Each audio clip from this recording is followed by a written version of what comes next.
Welcome to the Grand Budapest Hotel.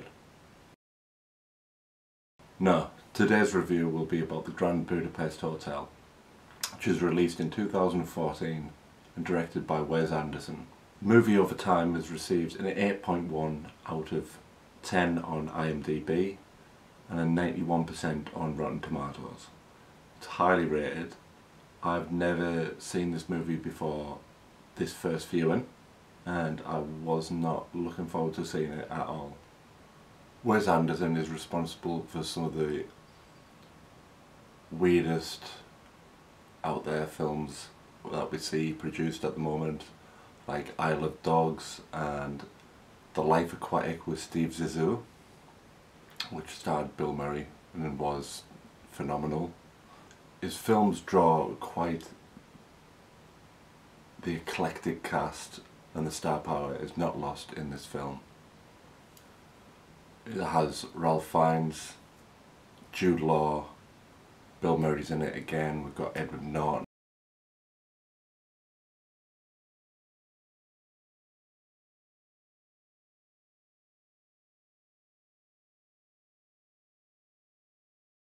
It is a film that is overtly about how the current owner of the hotel becomes the owner of the hotel. It's told through narration of Jude Law and F. Murray Abrahams, who play excellent roles. Jude Law plays an author who is interviewing F. Murray Abraham in regards to how he came in possession of the hotel. They take us through a quite monumental journey, hilarious at times. Zero is played by F. Murray Abraham as the older version of Zero, and he takes us through the story of his younger self when he worked at the hotel as a bellhop. Why do you want to be a lobby boy? Who wouldn't? At the Grand Budapest, sir. His younger self is played by Tony Revolori, maybe pronouncing that wrong. And his story weaves us through a number of genres before we get to the final reveal of how he actually came into possession of the hotel. If I had to categorise this as one particular genre, it would definitely be comedy. The laughs are pretty much non-stop, and Ralph Fiennes as the, I'd say, general manager of the hotel, Gustav, delivers some of the best one-liners in film I've ever seen, as shown here. She was 84. I've had older. What sort of cream they've put on you down at the morgue, but I want some. For myself, someone who can usually only see Ralph Fiennes as Voldemort, I'm from that generation, he absolutely cracked me up in this film, and I look forward to seeing him in some more future comedy roles, like the Kingsman prequel, The Kingsman, should be released next year.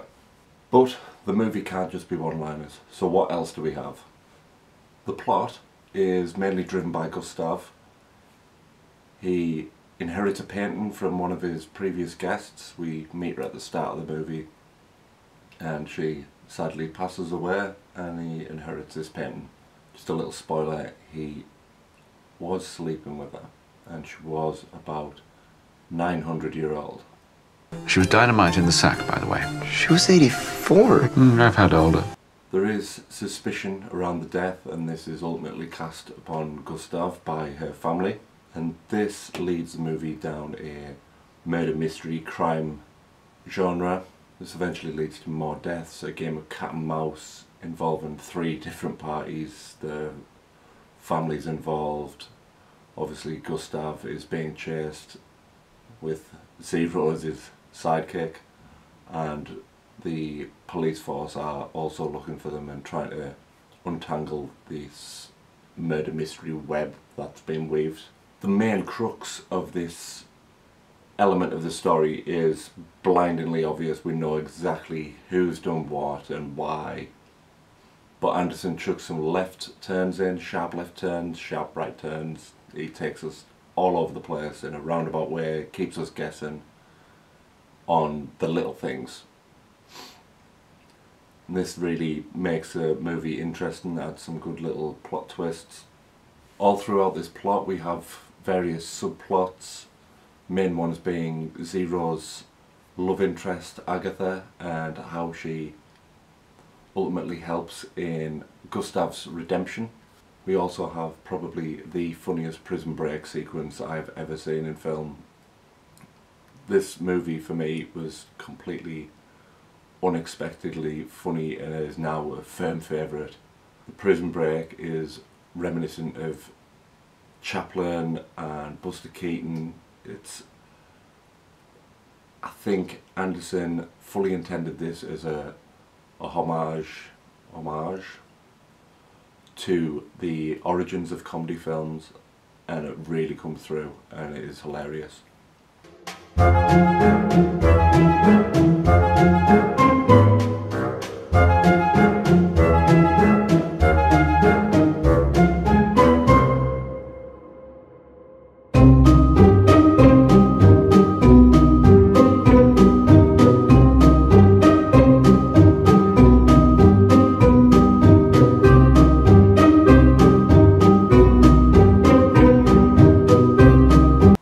Without spoiling too much, the finale and conclusion to this film are both bittersweet yet perfect. It finishes on both highs and lows, and be prepared for that. The sets within this film are absolutely phenomenal.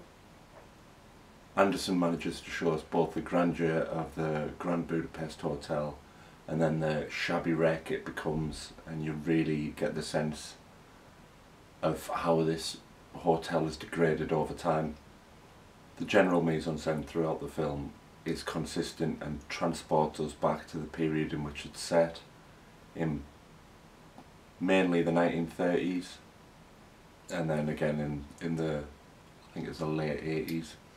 In regards to the 30s, we see the interiors of the train, the intricacies of that, the cars, the picturesque Bavarian village that Agatha works in and is situated below the Grand Budapest Hotel. To achieve this, Anderson has used set pieces, he's went old school with building small models, he's used puppetry in certain elements, which you can see in his later films like Fantastic Mr. Fox and Isle of Dogs. Uses the same style of puppetry / animation. When it's all put together, it works seamlessly within the film. All this was put together to the backdrop of the political unrest within Europe and the world in the mid to late 30s after the economic crash, and Anderson does not fail to get this across, and this is mainly at the expense of Zero. The war. Say again? Well, you see, my father was murdered, and the rest of my family were executed by firing squad. Our village was burned to the ground, and those who managed to survive were forced to flee. I left because of the war. Overall, I think this is a brilliant movie, excellently executed. The story has something to say, and it does this without being preachy. I'd give this easily 9 out of 10 schmeckles. I'm not entirely sure how this passed me by in 2014, but I'm now glad that I have watched it. Get your cult movie scratch poster in the link below, and here's to hoping there's more hidden gems like this. To let you know, the next film will be, I think it's number 24, and it's Duel from the 70s. Check out the trailer, it's going to be hilarious.